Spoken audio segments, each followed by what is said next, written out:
Welcome to Project Freelance. Buckle up. We're talking about one of the most iconic advertisements to ever be put on TV. You know it. It's the K9 Advantix song that goes, "Hello Mother, Hello Father," and it's got puppies in it. Today, I'm talking to Rick Fishbein, the executive producer on that commercial. He also did a ton of other work in advertising, and I'm so excited to talk to him this week on the Project Freelance podcast. Let's get into it. So welcome to Project Freelance. The show is all about freelancing, how to get into different freelancing industries and sectors. Last week, we talked to a FPV drone pilot from the UK named Luke Gale from Cineflow UK. Definitely go back and check out that episode if you missed it.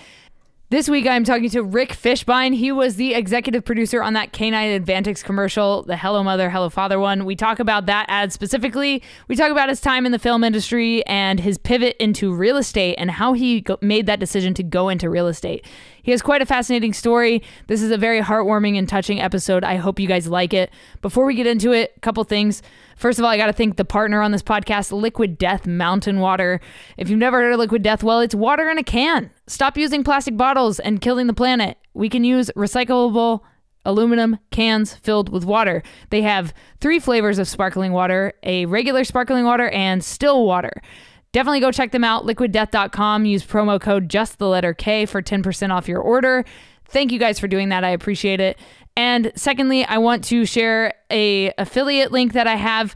It is for Wondered Bags. So I've been using Wondered Bags for the past, I think, 6 or 7 years. Wondered started out as a Kickstarter for this backpack, and it was geared towards photographers, which, you know, I am. And I had been going through bags at least every 6 months. I would get a new bag because mine would fall apart because of all the things I was doing to it and all the things I was throwing at it. You guys know I explore abandoned places. I have another podcast called No Tracers where I talk about exploring abandoned places. So my bags have been put through the trenches, if you will, both literally and figuratively. They've been through the trenches and through the mud and the muck. Wondered is the only bag that has ever lasted. I've been using the same bag for 6 years, you guys, and it still holds up. The water bottle pocket is starting to tear, but I mean, after 6 years, like, come on, that's absolutely incredible. So I have an affiliate link because I'm now an affiliate with Wondered, which is amazing. Thank you, Wondered. I appreciate you guys. If you guys click down in the description and you want to check out these bags, there are some of their top bags that are linked down there, and you can go check them out. And I get a little bit of kickback if you guys pick up a bag. So thank you for doing that. If you're new to the podcast, please hit subscribe. And if you like it, if you've listened to it for a while, please leave a rating and a review on the show. It helps us grow. It helps us find an awesome audience of listeners just like you. Thank you for doing that. All right, without further ado, let's get into this show. I'm so excited. Rick, please introduce yourself and what it is you did and / do. Hey, good morning. My name is Rick Fishbein. I was a freelance line producer, DGA assistant director in TV commercials and contents in the 90s, 2000s, up to about 2015. Currently, I'm freelancing as a realtor in and around Southern California, specifically Los Angeles and the east side of LA. So take me back to the very beginning. What first got you into the industry? Are you from LA? Are you a native from LA? Or did you like move there to pursue filmmaking? Oh, that's a good question. Yeah, I'm one of the few that, my parents moved us out to LA when I was 10 years old. I think my dad liked the idea of playing golf year round. And I'm serious. And that's what got us out here. Wow. And so when I was in grammar school, one of my friends was going to acting classes. And so I tagged along with them. And then someone said, you should get an agent. You're in LA. And I found myself getting a talent agent. And I was a child actor. Wow. Yeah, it was crazy. And I would not necessarily recommend it. I was going to say, it's hard to survive that. Yes, it is. And especially being a kid and learning to take rejection and all that. Right. So, funny enough, I wound up doing a bunch of TV commercials as a kid. And it was great because it was like a bit of a living. I got into the Screen Actors Guild. And then somewhere around 15 or 16, I decided it really wasn't for me. So I really started out in the business very young, and came back to it after I sort of traveled the world and lived abroad. When I was 27, I started out PAing because I was back in town and had to start making a living. And so I knew that business, you know? Mm. Yeah. So it was comforting for you to come back to it in a way. Yes. And it was very familiar. My family was in the business, but it was interesting. My family was probably the least helpful, you know? I don't think I was too much of a Nepo baby, as they call it now. It was just weird. My sister was a sales rep, and so I tried to talk to her, and she was, you know, helpful at some point along the way, but no more or less helpful than kind of calling anyone else. So I just said, I'm going to start at the bottom and work my way up. I'm a very task-oriented person, so I really wanted to know what every department was, even though I'd had a degree in finance and worked in international banking abroad. You kind of have to start over again, unless you want to get into the sales. So I was just a freelance production assistant, and because I kind of had a background in finance, so after picking up the dolly and doing all those arduous tasks that PAs have to do to run a set, someone's like, who can balance my petty cash? I'm like, oh, I can. Because I worked in banking. So it was like, oh, you stay here.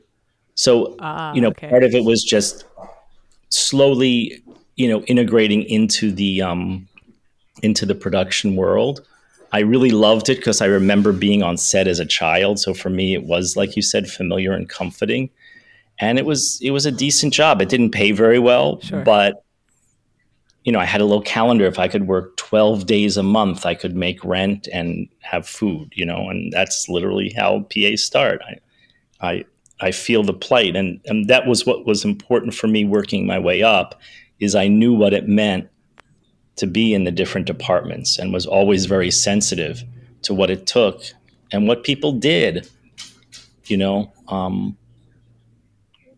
People in production are just, it's I got to get this done, and they're very task oriented and don't think about the human side of it. Right. And so I always tried to do that. Plus, I always tried to return people's calls who are looking for work. I was very sensitive to not ghosting anyone. And,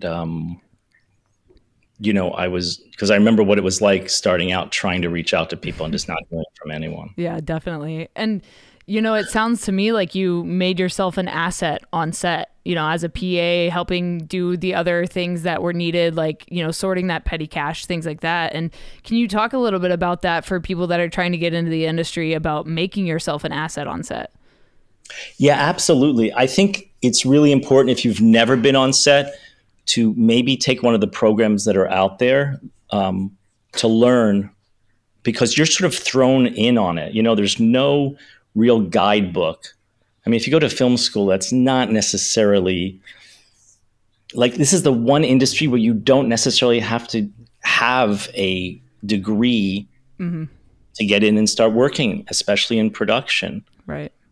It's kind of interesting. It's a very level field to get started. Right. And even if you do, like, I have a bachelor's in film production, and I don't think anyone on a set has ever asked me if I have a bachelor's in film production. They're just like, what have you worked on? Right. What have you done lately? Exactly. And so for me, it was sort of, it was a different time also. We're in a much different time than when I started. I was starting when the business was just starting to expand in the late 80s.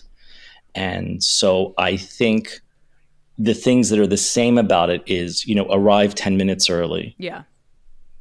Make sure you have a good night's sleep before. Have a protein bar in your pocket. Like, don't ask when we're done for the day. That's like, the number one wrong question to ask.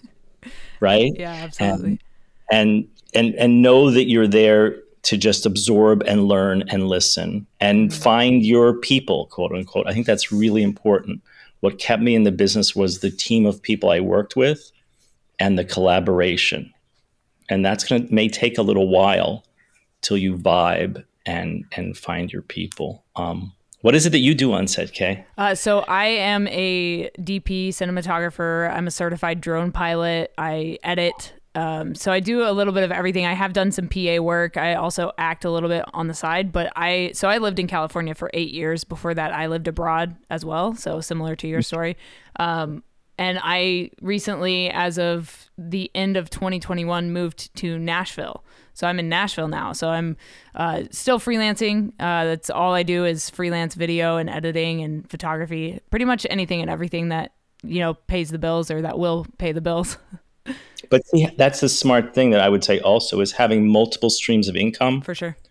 Really helps because it not only keeps your life more interesting, but especially in a place like Nashville, which is an awesome city and has a lot of opportunity, you can provide different services. Yeah. So that you're just not, and eventually you may just start doing one thing. If the DP thing takes off and you're able to do that, well, then that's what you do. But you have that other experience. And when you're dealing with actors and lighting them and having to interact with them, you know what that's like to be on the other side of the camera. Yeah, for sure. It's been a huge help, being able to be on both sides of the camera, both as an actor and in the film or the camera department. Just knowing what it's like to be waiting to shoot and setting up to shoot and why it takes so long, things like that. And I've been in a couple extra. I've been an extra in a couple things, music videos, short films, TV shows, things like that. And had an agent for a little while. For you as somebody in the film crew, did you ever unionize? Were you ever in the union or were you just freelance non-union stuff? That's funny. I put that down there to note. So yeah, again, being on set and finding your people who will support you and you'll support will help you get a lot of information. Because no one tells you that as a PA, you should save every single call sheet that you have and every production report. Because what happened was a really great AD and line producer were like, you should get into the Directors Guild. And there's different ways to try and get into the Directors Guild. They saw me on set and saw what I knew how to do. My strength was really in the finance side. I had decent people skills. I was horrible as a truck driver, as a PA, horrible. I'd drive the wardrobe truck and she'd scream at me for the first hour I got there because all the racks were on the ground. I didn't tie them up well, all those things that happen. I did it. And, when I met my wife, I was driving a wardrobe truck. And of course, one of the worst, things that happened is because I was the PA in the office, they gave me the worst truck to drive. You know what I mean? And so there I am driving up to Gorman, California, up what's called the Grapevine in the wintertime. And it was a nightmare. So they saw my skills were much better aligned with kind of office PA work, even dealing with the client because I was older already. I was 28, 29 years old. So you can always start later. And so those people also said to me, you should get in the Directors Guild. So I saved up my days and 600 of them, 300 on prep and wrap and 300 shoot days. Wow. And because the other way to get in the Directors Guild is take a matriculation test they have, which I was never very good at. I knew I wouldn't. I took it and I'm like, I got to do it the hard way. And so 5 years I got into the Directors Guild. Wow. The other plug I would say is there's a organization called Stand With Production. Have you heard with that? Have you heard of them? No. So look their Instagram up. Yeah. They are unionizing production. Wow. It started with a producer and a production manager that walked off of a set probably a year, 2 years ago, a very well-known production company. And the production manager and producer had put in 150 plus hours of work that week. And it just was so abusive. Wow. They walked off, and now there is an effort to unionize producers, production supervisors, coordinators, and even PAs. Wow. That's incredible. So, I would say that, and that is incredibly important. And this is coming from an executive producer who ran a production company and was head of the West Coast Association of Independent Commercial Producers. Like, I would normally be sitting on the other side of the table, but I guess it's easier for me to say it now. I'm very supportive of them unionizing so that these workers can't be screwed over the way they have been. Yeah, I mean, you got to take care of your people, otherwise you're not going to have any, you know? Right, and so the production companies always say that. Right. You know, and you always feel it, and you sort of asked me, like, you know, times I've been screwed over. You know, right.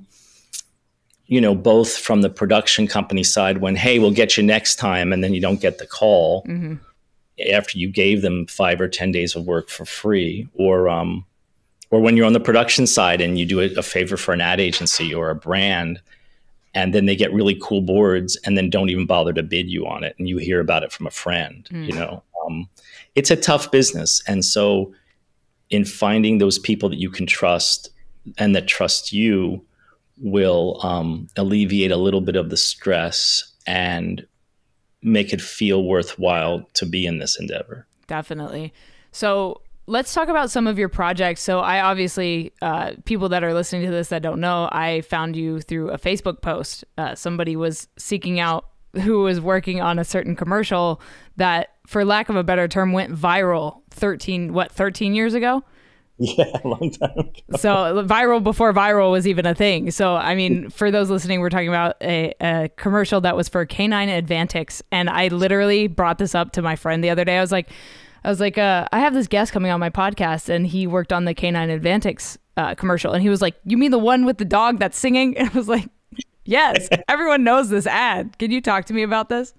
So the funny thing about that ad, first of all, it comes from a very famous comedian that I knew, because I'm getting to be old as fuck, named Alan Sherman in the early 60s. And you should just look it up on YouTube. He was a Jewish comedian that was amazing. Okay. And he had this song, Hello Mudda, Hello Fada, about kids going away to summer camp. Oh my God, okay. And I actually went away to summer camp. I found a plaque I had from 1967 from Silver Arrow Day Camp in Philadelphia. Like, it was a rite of passage as a young suburban kid to go to sleepaway camp, right? Yeah. And so he, in the early 60s, made an amazing song about it. And so then, you know, in true advertising fashion, you know, Bayer, the makers of Advantix, came up, you know, the ad agency out of the Midwest, came up with this great creative. And it was an agency producer that I loved. Her name was Tracy Davis. She was the daughter of Sammy Davis Jr. Wow. And she recently passed away. But Tracy was amazing. She would call me up and go, I got this job. No one can do it for the budget. Can you make it work? And so it was a gift when she would call me, you know? And I did such amazing work for her and with her. And she became, as you can tell, I'm emotional, a dear friend, because she grew up in LA as well. And we actually knew some of the same people. And that's what happens in the business, is that it's important that you expose yourself and allow those connections to happen. Yeah. And so nobody wanted to do this job, or no one could bid it. And I had a director, one of the directors I had, may he rest in peace. See, I told you I'm getting so old that people are dying around me, was Brent Thomas, and I ran his production company. Brent was the agency art director for a very famous commercial called 1984, which was the launch of, you know, the largest Super Bowl commercial that came out in 1984. And it was a privilege for me to PA for him, and then eventually run his career. Like, literally, we were in touch. Yeah, it was probably about 18 years. Wow. Where I worked for him as a PA, as a coordinator. And then I had my own company and folded it into his and his wife's company called Green Dot Films. I must have gone over there in the late 90s, 99, I think. And so I knew Brent could figure it out. And we did. We figured it out. It was a tough job because it wasn't a big budget job. And we had lots of puppies on the set. And it wound up being yeah, one of Brent's favorite spots. And so I was so glad to be able to get in on that. Wow. And yeah, that was a fun one. I mean, it's iconic. You know, I grew up with that ad. You know, I'm a 90s kid, so I grew up with that ad. And, you know, I was talking to a friend of mine and he was like, do you know how many like dogs got adopted after that commercial came out? Like, there's got to be a statistic somewhere.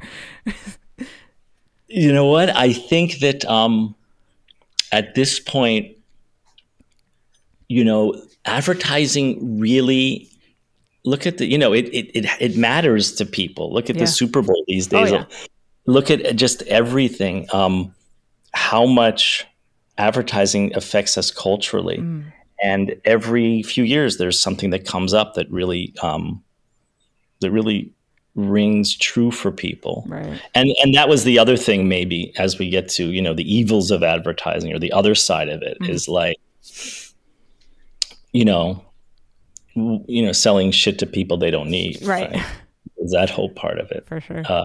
And so, you know, it's important to find that balance. Like when I was running a production company, because I eventually, from PAing, I moved up to freelance, you know, coordinating and production supervising and then line producing. And because I had this background in business, I started my own company with a few directors and then rolled it into, you know, this other production company that was existing that was looking for someone to run their company. And so in doing that, I always tried every quarter to do at least one public service announcement to, you know, give back what we could. Even though it wasn't my company, I just always, you know, would seek out really interesting, creative, that the directors would want to do, that we could also do some good in promoting. That's so special. You know, I love that was something that was in your heart to do, was to give back. You know, I think that is often overlooked in every industry. And, you know, I have a couple mentors that tell me, like, you know, if you want to give back, you should get into, like, you know, charity work, things like that. Put yourself in places where you can help, because it will only, you know, help others and help you live longer and live happier. And so I think that that's something that, you know, I'm looking to get more into as far as that goes, and working with nonprofits and things like that as a freelancer is a big deal to me. And I wanted to go back to building your community and just touch on, you know, that one more time. I got to work for a number of months with the Sigma Cine group. So like using their lenses and, you know, working with their crews and their affiliates and, you know, people that use their lenses. And those people have really, like, supported me through everything. You know, like, they've looked out for gigs for me and, like, brought me into things and helped me along the way. And, like, even to the point of, like, you should have this person on your podcast. You know what I mean? Like, it's really cool to, like, have that network built out, especially with people that have so much experience in the industry. So it's been really cool to, like, grow that community and network myself. And, you know, for people listening, it can only help you grow if you network and build those relationships on set and off set. It is. And it's hard for people, you know, it's hard for people to reach out, and they don't realize. I was just talking to my son today about this, about reaching out to someone that he interned for that he really respected. And he feels like, oh, he's too busy, he won't want. I'm like, dude, you don't understand. People want what you have, and you have to let them know that in a respectful way. Right. And as much effort as that takes, like, I was so impressed that you reached out to me. I was so touched. And I thought also, how smart is that? Because you're doing that for me, then you're doing that for, you know, for a bunch of other things, and it becomes a part of who you are, and it enriches your life. Absolutely. Yeah. And, you know, the other thing I would say about advertising is if you start to get into it and it's not for you, then that's okay too. It's a grueling, especially in production, it's a grueling business with long hours. Right. And, you know, I'd originally wanted to start out as a documentary filmmaker. Sure. And, you know, it just wasn't happening. And, you know, if I'm looking in perspective, maybe I should have stuck it out a bit more, because, you know, as much as I got fulfillment financially from working in production, yeah, you don't necessarily get a lot of fulfillment in what life's about if you're looking at perspective. And, you know, the stress is incredible. And, you know, everyone just grinds it out. And then eventually it's going to affect your health. True. You know? And so I think that, you know, people aren't looking enough at how checking in with themselves. Yeah. Right. We're all just freelancers. Like, what's the next gig? Where's the next gig? Yeah. What can I do? How can I double up on this? Right. And just to be careful and a little bit of self-love to know that check in with yourself. Is this, you know, am I being fulfilled by this, or is my hair falling out? Right. And am I eating like crap? And am I not, you know, working out? And then what's the cost of it at the end? I can tell you personally, like, I have a ton of plaque in my arteries now from stress, from eating like crap with all the client dinners, you know, for sure, and eating all the fast food just to shove food down your throat. Yeah, at 2 a.m. after you're offset. And exactly. And so, yeah, I'm fine and I'm healthy, but I have to be mindful of that. Yeah. Whereas in perspective, you know, had I known a little bit, you know, more and checked in with myself and watched my health a little bit more, I might not be in this situation now. Damn. Who knows? Yeah. You know, it's also heredity, but. Sure. I mean, but you're right. You know, that's with anything, you know, I feel like perspective gives us so much insight, and like we have that, like, I wish I could go back and, you know, whatever, change something. But, you know, moving forward, like for you, let's talk about your pivot into real estate and why you wanted to kind of like step out of the film industry and go into something else. Yeah, that's interesting. So a couple things happened. I had been working at Green Dot for an amazing tech client that I've signed so many non-disclosures for that I can't talk much about. But it was working at such a high level and with such creative people that once, and you know what happens after 4 or 5, 6 years, there's a new regime that comes in. They want to try something new and different, even though what they're doing is working amazingly. And that sort of happened. Like, I saw, no one said we weren't going to keep getting the boards in this work, but I felt like it was time to move on. And I'd spoken, again, having some friends up with the agency and the client even were like, yeah, I think the winds are changing. And so that was a time for me. Am I going to continue doing this, or am I going to move on? And, you know, at the same time, I was sort of getting screwed by the production company I was working for. And I wouldn't say it was screwed, but it was, I had reached a glass ceiling because we were all doing so well. Yeah. And it's always funny when the owners of a production company look at you and say, look how much money you're making. I'm like, you know, if I'm making this much money, I know you're making that much money. Yeah. Yeah, for sure. You know, everyone's doing really well, but they wanted, you know, they wanted to start renegotiating and sort of, it was just getting like, it wasn't fun anymore. I hate to use the word fun, but it's just because it wasn't ever fun. It wasn't, you know, it just wasn't working as well as it was working. Yeah. And at that time, I decided, you know, to sort of step aside. At that time also, I had a minute, so I had what's called a heart scan as a part of a physical, because I was taking a CrossFit class and got like heart palpitations. Dude, CrossFit is crazy. Okay. Yes, right? It's crazy. It's psychotic. It's psychotic. And of course, I was, you know, I really used cardio as a way to like work out stress. Yeah, sure. Which, by the way, is maybe not the best thing. Because it causes more stress. Yeah, because yes, it stresses the heart even more. Right. So I went and had a heart scan, and you know, the doctor at Cedars-Sinai Hospital in LA is like, you know, you have a lot of plaque in your arteries. You need to go on a plant-based diet. Wow. And my wife was vegetarian for the past since I know her. So I went on a plant-based diet and then went down the rabbit hole, if we're really getting personal here, with veganism to help support this idea of being on a plant-based diet. So you start watching those documentaries about factory farming. For sure. Well, now I have another problem because I had directors that were food photographers, and all I did was fast food. Wow. So I had a real crossroads of, okay, I'm going into this world of veganism and the belief that we should not be harming animals to eat, since we don't have to eat them. And in fact, I just had the head of nuclear cardiomedicine tell me that we don't need animals to eat to survive and thrive. Wow.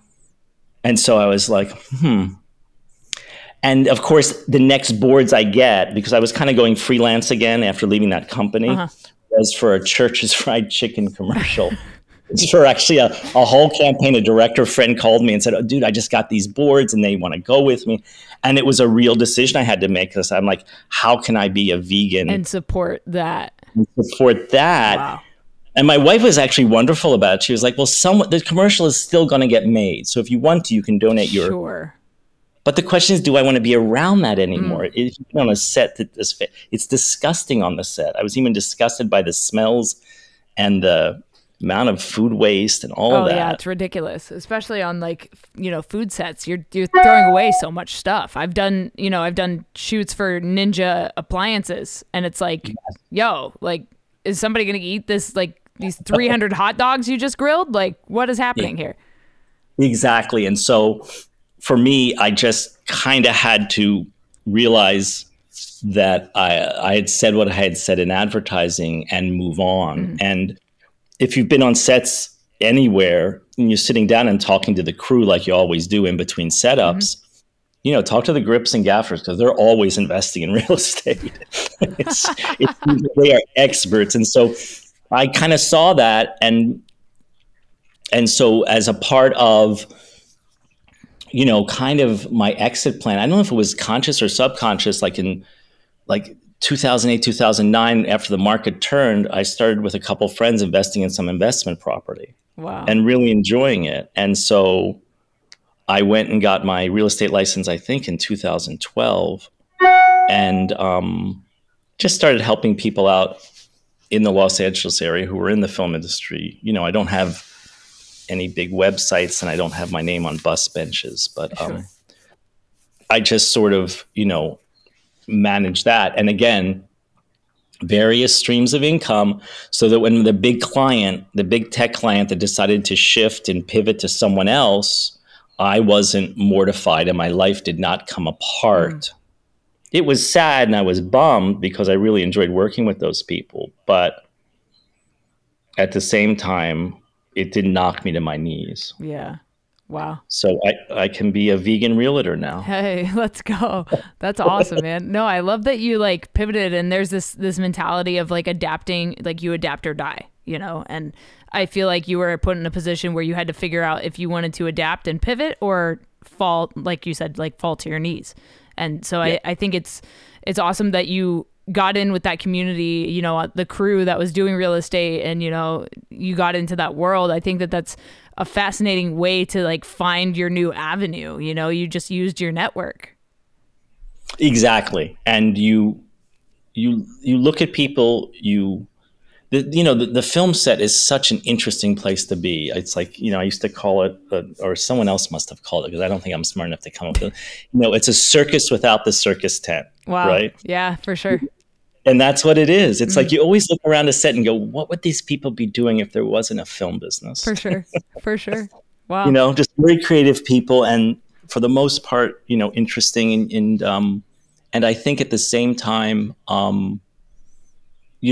everyone is task oriented. I'm always so amazed about how much we could get done with this group of people that all together decide to do it, And that's, I'd also sit, after these, like we've been on some McDonald's conference call for 2 hours talking about sesame seeds on a bun. And I'm like, what if we spent the last 2 hours talking about homelessness? Wow. Because these people are so incredible, how we could do something amazing. I mean, maybe it was wishful thinking, but at the same time, it does get kind of ridiculous, especially in advertising sometimes. Oh, for sure. For sure. And you just focus on the product. Yeah. Right. Oh man, that's an amazing insight, just to have talking about advertising versus like real world problems. Like, you were talking about earlier, selling people shit they don't need. Like, right. I feel like that makes me want to stay kind of away from the advertising world. And, I love doing documentaries. I love the first documentary I made was about illegal dog fighting in the Middle East because I lived there. And, my neighbor's dog was rescued from a dog fighting ring. And it was this whole thing. And I was like, listen, I got to tell this story. So I did, and I got hooked on storytelling, like real life, hard hitting storytelling. And it's kind of carried through to what I do now. Like I said, I freelance, but I also tour with bands telling their stories, of life on the road and, things like that behind the scenes and all that stuff. And it's been quite a fascinating way to get into filmmaking. And, we talked about earlier how you learn a lot on set. And I feel like for people listening, like I can totally relate to that. Like I always tell people when they ask me if they should go to film school, like, no, not necessarily, because I learned everything I know after I left and got my degree. I hardly learned anything on set in film school. Yeah, no, it's true.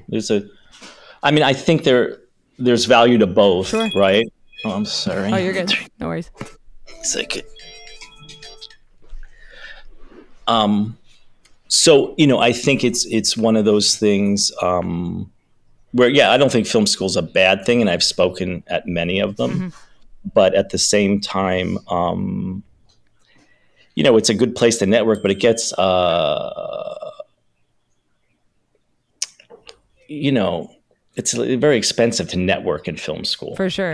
That's what we're trying to do. Like I have neighbors who he has a master's from USC Film School. And I'm like, oh, like, what are you going to do with that? Yeah, right. And I don't say anything, but I just feel like, I don't know unless, and I don't want to discount the value of education, but I just don't know in this business that you can't learn if and if you're motivated enough to read books and create your own sort of list, why you couldn't get the same result with practical experience. Yeah. And hard work, I feel like that's a big thing there. And so, my last question for you is, what is something you know now that you wish you knew when you started all of this? I think that I know, self-reliance, self-care, and that it will be okay. There are a lot of stressful times. And so I think if I just would have not gotten myself so wound up with all the sleepless nights the day before a shoot, I would have, it would have been easier to, to be in that business. It was incredibly stressful and there were a lot of rewards financially, but I think if when I started, I knew it would all be okay, I would have stressed less. Definitely. Definitely. Well, Rick, thank you so much for coming on Project Freelance and sharing your story with everyone today. Oh, it was my pleasure. And I appreciate you reaching out to me. What a lovely human he is. Oh my God, that was absolutely amazing. I thoroughly enjoyed talking with Rick today, and I hope you guys got a lot of information out of this about the film industry, about what it was like to work in it and work in advertising. This was such a special episode for me because of the nostalgia of this K9 Advantix commercial. I think I got to play it here at the end. I think I got to just let it run to close us out here. Even if I get like copyright infringement, I don't even care at this point. Let's go. Thank you for listening to Project Freelance. My name is K, just the letter K. You can find my work at justtheletterk.com. All my social media links are down below. I'll talk to you next Monday. Stay strong. Keep enduring. Let's roll this ad. Hello, mother. Hello, father. Flea sticks, mosquitoes really bother. Thanks for the package. That's why I'm writing. K9 Advantix quickly stopped all the biting. Swimming, hiking, and tent pitching. They're not biting. I'm not itching. Can't wait to show you all my new tricks. Thanks again for sending me K9 Advantix. Only K9 Advantix stops fleas, ticks, and mosquitoes from biting in minutes.